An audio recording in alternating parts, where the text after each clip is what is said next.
Hey, bonjour tout le monde! Hey, bienvenue à ma première vidéo HDTV. Écoutez, je suis un peu nerveuse parce que je peux pas couper, ok? Donc, c'est juste ça comme vidéo. Donc, soyez indulgents pour ma première fois.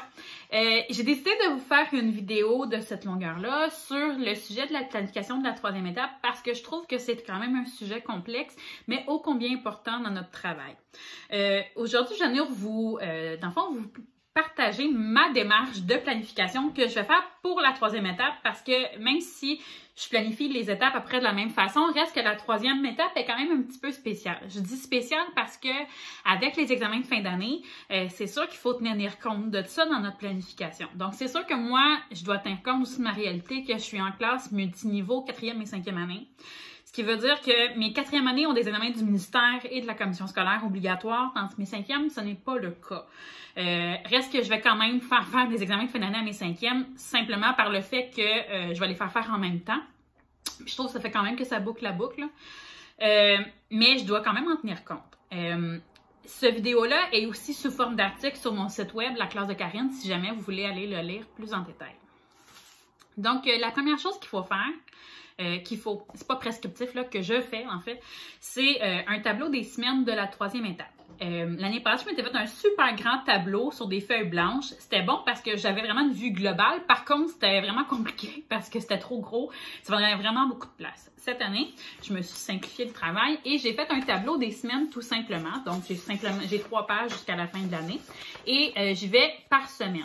Ce que j'ai inscrit ensuite, une fois imprimé, je le fais à la main parce que je fais tellement de changements puis de dessins que c'est mieux de le faire à la main. Je trouve que l'ordinateur, c'est du temps perdu pour moi. Dans le fond, il y a 2 choses que je place en premier. Les évaluations obligatoires que je n'ai pas de contrôle dessus, genre celle du ministère, et aussi le nombre de jours dans mes semaines. Donc, celle de 5 jours, j'y touche pas. Mais par contre, avec les pédagogiques, où j'ai déjà des formations prévues d'ici la fin de l'année, je sais que je vais devoir m'absenter, ben je dois le prévoir ça, parce qu'on s'entend qu'une journée de suppléance, c'est pas vraiment efficace au niveau de mon avancement de ma planification. Alors, je l'inscris. Par exemple, nous, à Pâques, on a une semaine seulement de 3 jours. Donc, je trouve ça important d'aller l'écrire. Donc, par exemple, Pâques, vous voyez, je vais aller voir 3 jours. Parce que faut que j'en tienne compte dans ma planification. Donc, tantôt, quand je vais aller placer mes notions de français puis de maths, ben, ça va me permettre de pas trop en placer cette semaine-là. Question que lorsque je serai arrivée à cette semaine-là à planifier, ben, je vais pas faire comme « Ah, mais là, j'ai juste 3 jours, ça rentre pas, qu'est-ce que je fais? » Ça, c'est un facteur de stress. Puis, dans le fond, si je peux le contrôler tout de suite, ben, je vais le faire. Par la suite, s'il faut faire la liste des notions, là, je parle juste de français-maths, je vais vous parler des autres matières tantôt. C'est sûr que je l'ai fait déjà avant la semaine de relâche, puis je l'avais fait aussi dans mon plan match de l'année. Dans le fond, je liste tout ce qui me reste à voir en français et en maths. C'est sûr que il y a certains choix que je regrette que j'ai fait au début de l'année parce que sachant pas dans quoi je m'embarquais avec la classe multi, ben j'ai enseigné certaines notions en 4e année à l'automne que j'aurais pu attendre pour pouvoir le faire maintenant, mais sachant pas vraiment comment c'était cette super expérience-là, ben c'est pas grave, là, les élèves ne rentrent pas compte. Au pire, je vais juste le réviser avec mes 4e années pendant que je l'enseigne à mes 5e. Mais il faut juste que, dans le fond, que j'en tienne compte si jamais j'ai à refaire ce genre d'expérience-là. On ne sait pas. Puis, c'est sûr que le meilleur outil pour pouvoir faire ça, c'est la progression des apprentissages. Donc oui, c'est sûr que le document de progression des apprentissages, il n'est pas user-friendly, c'est quand même lourd. Mais si vous vous l'appropriez comme il faut, ça, c'est vraiment un excellent outil de base qui nous permet, dans le fond, d'aller voir ce qui reste à faire, ce qui a déjà été fait. C'est sûr que vous pouvez aussi demander à vos collègues de niveau. Si c'est la première fois dans un niveau, vous ne savez pas trop vous enligner, vous pouvez demander à quelqu'un qui a plus d'expérience que vous. Puis, c'est sûr que si vous avez des cahiers d'exercice aussi, c'est pas... vous pouvez vous baser là-dessus pour vous donner un ordre des notions. C'est pas exhaustif comme outil de travail. Par contre, vous pouvez aller compléter avec la PDA dans ce cas-ci. Ensuite, là, c'est le bout, selon moi, qui est le plus long, c'est d'aller placer les notions. C'est sûr que présentement, moi, en 4e année, je peux faire à peu près une notion par semaine, puis me rendre jusqu'à la fin de l'année sans trop de stress.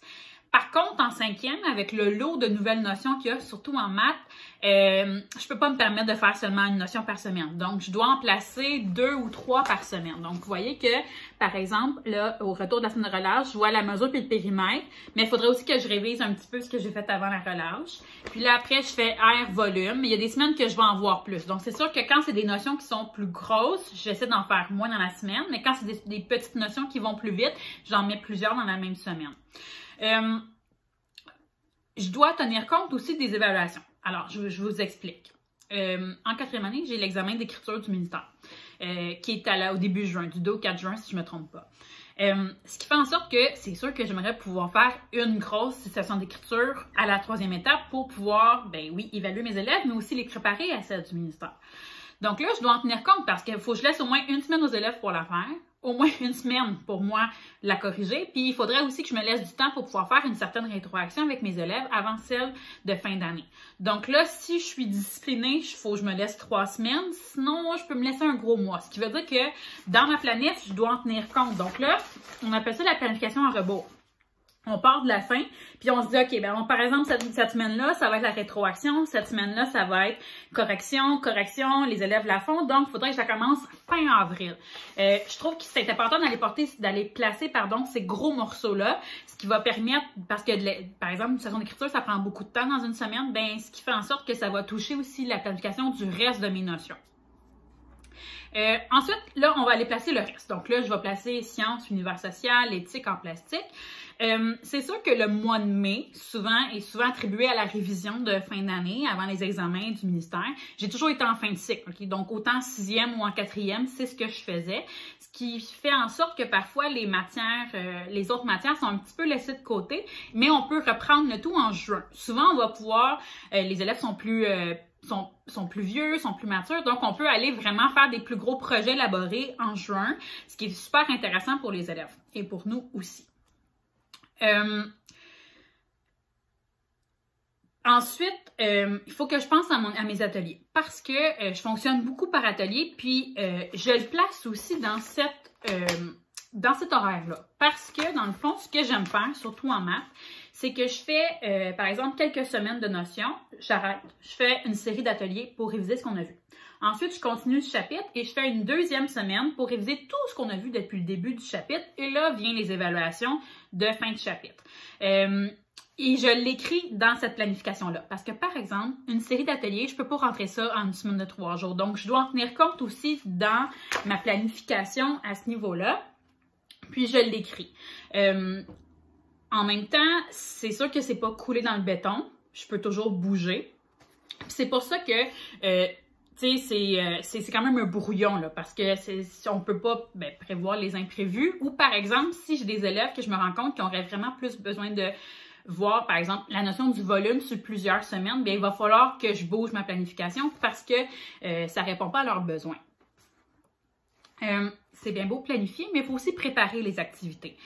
C'est pour ça que je précise pas tant ma planification dans celle de l'étape, parce que de toute façon, je vais le faire, ce travail-là, une fois que je vais arriver à ma planification hebdomadaire. Je vous donne un exemple. Je vais voir le lien cause-conséquence en lecture. Bon, est-ce que je le fais seulement en période, en une période, en plusieurs périodes? Qu'est-ce que je fais? Est-ce que je le fais en grand groupe, en petit groupe? Est-ce que je le fais sous forme d'atelier, etc.? Donc, tout ça, je vais devoir y penser lorsque je vais venir le temps de m'asseoir pour pouvoir le planifier comme il faut. Donc, c'est pour cette raison-là que je ne suis pas très précise dans ce document-là. Ensuite, je vais parler de la révision de l'année parce que, dans le fond, c'est quand même un gros morceau, surtout en fin de cycle avec les examens de fin d'année obligatoires. Puis, je prends quand même le temps de le placer aussi dans mon horaire parce que je veux pas le faire à la va-vite puis que les enfants sentent que là, on est stressé puis qu'ils n'ont pas eu beaucoup de temps, ils sont pas prêts. J'évite le plus possible les cahiers de révision. Parce que souvent, les élèves sont démotivés face à ça, surtout en fin d'année, ça leur tente pas vraiment. Ça demande beaucoup de corrections, soit de ma part, de leur part, peu importe la recette de correction qu'on utilise. Donc, encore là, j'utilise mes ateliers et mes cartes à tâches. c'est sûr que j'en ai beaucoup. Donc, il y en a certains que je n'ai pas utilisés cette année. Donc, je peux les ressortir lorsque c'est le temps de faire la révision de fin d'année. Et aussi, il y en a pendant l'année que les élèves ont vraiment, vraiment aimé plus que d'autres. Donc, c'est encore, je peux ressortir ces coups de cœur-là. D'un, les élèves vont être vraiment contents de pouvoir les refaire. Ça consolide les apprentissages et ça demande moins de temps d'explication de ma part. Donc, c'est gagnant-gagnant selon moi. Pendant ces moments d'atelier de révision d'année-là, c'est obligatoire, j'ai un sous-groupe avec moi et je vais aller, dans le fond, ficeler différentes notions ou encore des stratégies que je veux vraiment voir avant les examens de fin d'année. C'est sûr que là, on est bombardé d'activités, d'idées d'activités sur Instagram, sur Facebook, sur Pinterest, nos collègues. Moi, mon cerveau ne me laisse jamais de pause, donc j'ai tout le temps des idées. Ce qui fait en sorte que faut pas trop en mettre, il faut faire des choix. Parfois, c'est des choix difficiles, OK? Qu'on se dit, ah, j'aurais vraiment aimé vouloir faire ça, mais ça rentre pas dans ma planif, donc je le laisse de côté. Ça veut pas dire que je le ferai jamais. Ça veut juste dire que c'est dans ma banque d'activités que j'aimerais faire. Si j'y tiens vraiment l'année d'après, j'essaierai de mieux soit d'enlever une activité que je trouvais moins pertinente finalement pour pouvoir la remplacer avec celle que je veux ou au contraire, essayer de faire de la rentrer mieux dans ma planification annuelle. Donc, par exemple, si c'était juste une période, probablement qu'elle va être coupée pendant ma planification de fin d'année quand je manque de temps. Tandis que si je suis capable d'intégrer cette activité-là dans une séquence d'enseignement, elle a beaucoup plus de chances de se retrouver dans ma planification annuelle. Quand on se met trop d'activités à faire, qu'on veut tout faire, c'est là que le stress embarque et on a l'impression qu'on manque de temps. Donc, oui, c'est pas toujours le fun de pouvoir de se dire « Ah, ben ça, je pourrais pas le faire, j'aurais pas le temps, ça me brise le cœur, j'aurais vraiment aimé ça. » Mais les élèves s'en rendront pas vraiment compte que vous avez mis des activités de côté. Donc, voilà pour la planification. J'espère que vous avez apprécié la vidéo. Puis, Miko était quand même assez tranquille, hein, mon garçon? Puis, ben, je vous dis à la prochaine. Bye!